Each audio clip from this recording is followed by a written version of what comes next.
Hi, everybody. Thanks for coming. We are very excited at the turnout, for sure. So I am on a mission. You can go ahead and change the slide. Thank you. I am on a mission particularly to help women and couples and men, but there's something about particularly helping women feel confident in their money life and then empower their money for good. And you can change the slide. We were going to do this hand thing, but he can't see me back there. So I was first introduced to this book at a time in my life where I was exploring and trying to transform my own relationship with money. I had for many years delved into the nuts and bolts of money, how it works, and how to take action in that way. I also had been curious and investigated money and behavior. I majored in psychology in undergrad, so that was interesting to me too, our behaviors around money. But I had not really understood that we could bring our spirit into our money life until I read this book, The Soul of Money.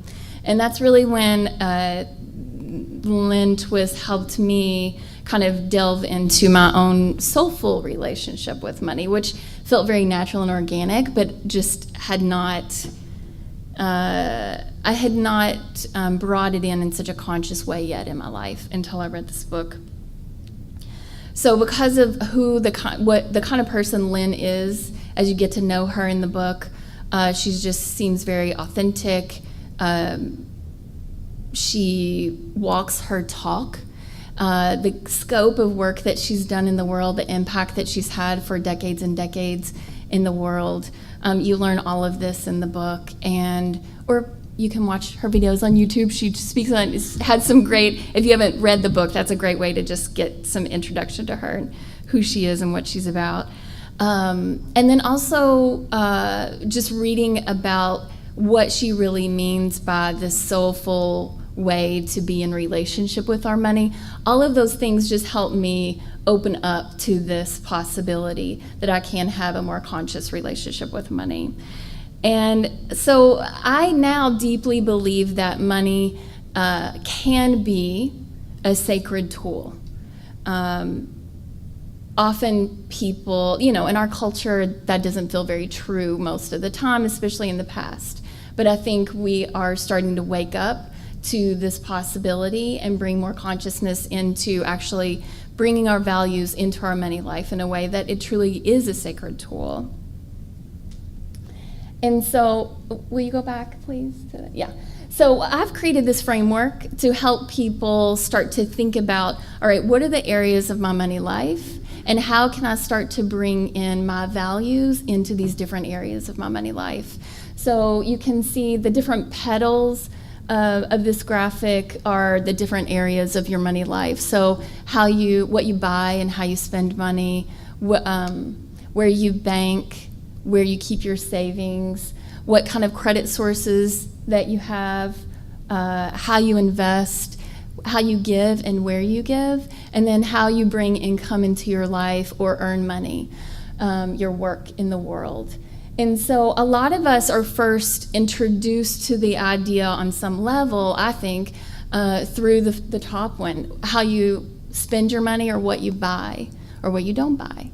And I think that feels pretty familiar probably to everybody in the room. I bet you've made a choice in your life about buying something or not buying something that is connected with a value that you have.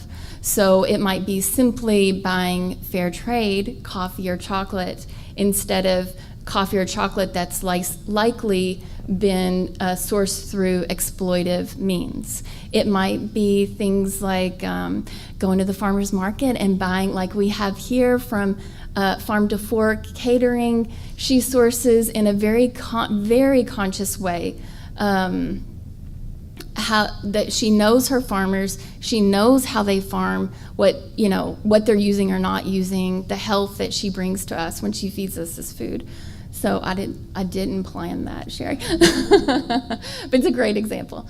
So those are just a couple of examples, but our life every day is just full of these opportunities, and also the whole idea of maybe minimalism and consumerism and consciously not buying things, is revolutionary in a way, in our culture. So that's that pedal.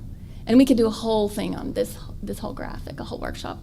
But really what I wanted to touch on first is giving and philanthropy. Of course, that's deeply tied into our event here today and where we're heading into this week of giving, which is very exciting and we'll learn more about a little later. But then my work too, I'll highlight that more deeply, which is how you invest. So whether it's a retirement account or an inherited account that you received from a loved one, or all the different ways that money comes into our life, there are some great ways to invest that money. In all of these areas, that money is already doing things in the world. And the way our economic systems are set up, the way business is set up, the systems are set up to usually be extractive and exploitive. So when we bring a conscious intention into any of these areas, we can shift that. We can start to shift that. And the goal is not to be perfect about it. I feel like sometimes people come to me and they expect, am I okay on time? Yeah. Okay.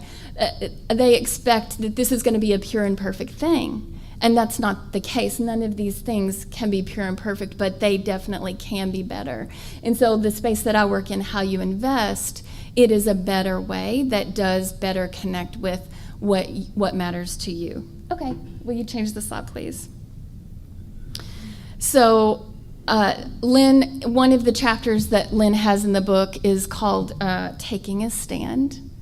And what we really do, what I do as an investment advisor as a part of Natural Investments is really, I take a stand and I help my clients take a stand for what matters to them, what matters to me. So Lynne wrote, when you take a stand, it gives you authenticity, power, and clarity. You find your place in the universe and you have the capacity to move the world. So it's so simple, taking a stand, and it can really just pave the way for how you move forward. And this is the case with connecting your values, getting clear on what your most important values are, and then trying to bring those where you can into your investment life. So Natural Investments, this group that Sarah mentioned that I'm a part of, we are a certified B Corporation, and I wanted to mention that because that's very much a part of who we are as a group and how one of the ways we take a stand in the world. So certified B Corporations have said that we are committed not only to the bottom line of profit, but we are also, not instead of, but we are also committed to the people and the planet. And we have lengthy ways that we can show that commitment as being qualified to be a certified B Corporation. And we're one of the founding certified B Corporations, which is wonderful. And then we also, for a number of years, have gotten this honor of Best for the World, including 2018. So these are just some examples. You see the 3 boxes on the right here. These are just some examples of, or on your right, yeah. Some examples of areas that you can reflect your values that make an impact in your investment life. So from environmental issues and climate change to social justice to corporate governance, which includes lots of more interesting things than that term implies, like how diverse is their leadership team, how are women impacted in that company, are women on the leadership team, are part of the governance, are people of color well represented in the company, are employees who are LGBTQ, how are workplace policies affecting them in positive or negative ways. So those are just a few examples of corporate governance.